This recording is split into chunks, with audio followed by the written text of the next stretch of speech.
Hello everyone, in front of me is brand new iPad mini, and let me show you how to add a fingerprint to this device.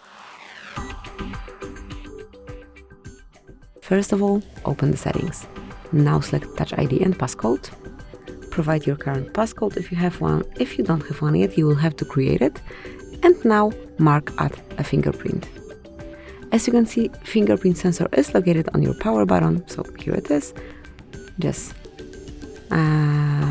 mark everything, and now just tap on Touch ID till fingerprint is fully added. You will be informed on your screen.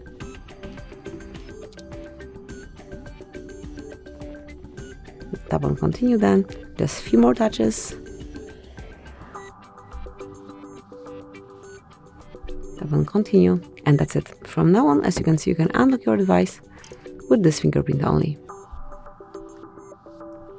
So that's it. Thank you for watching.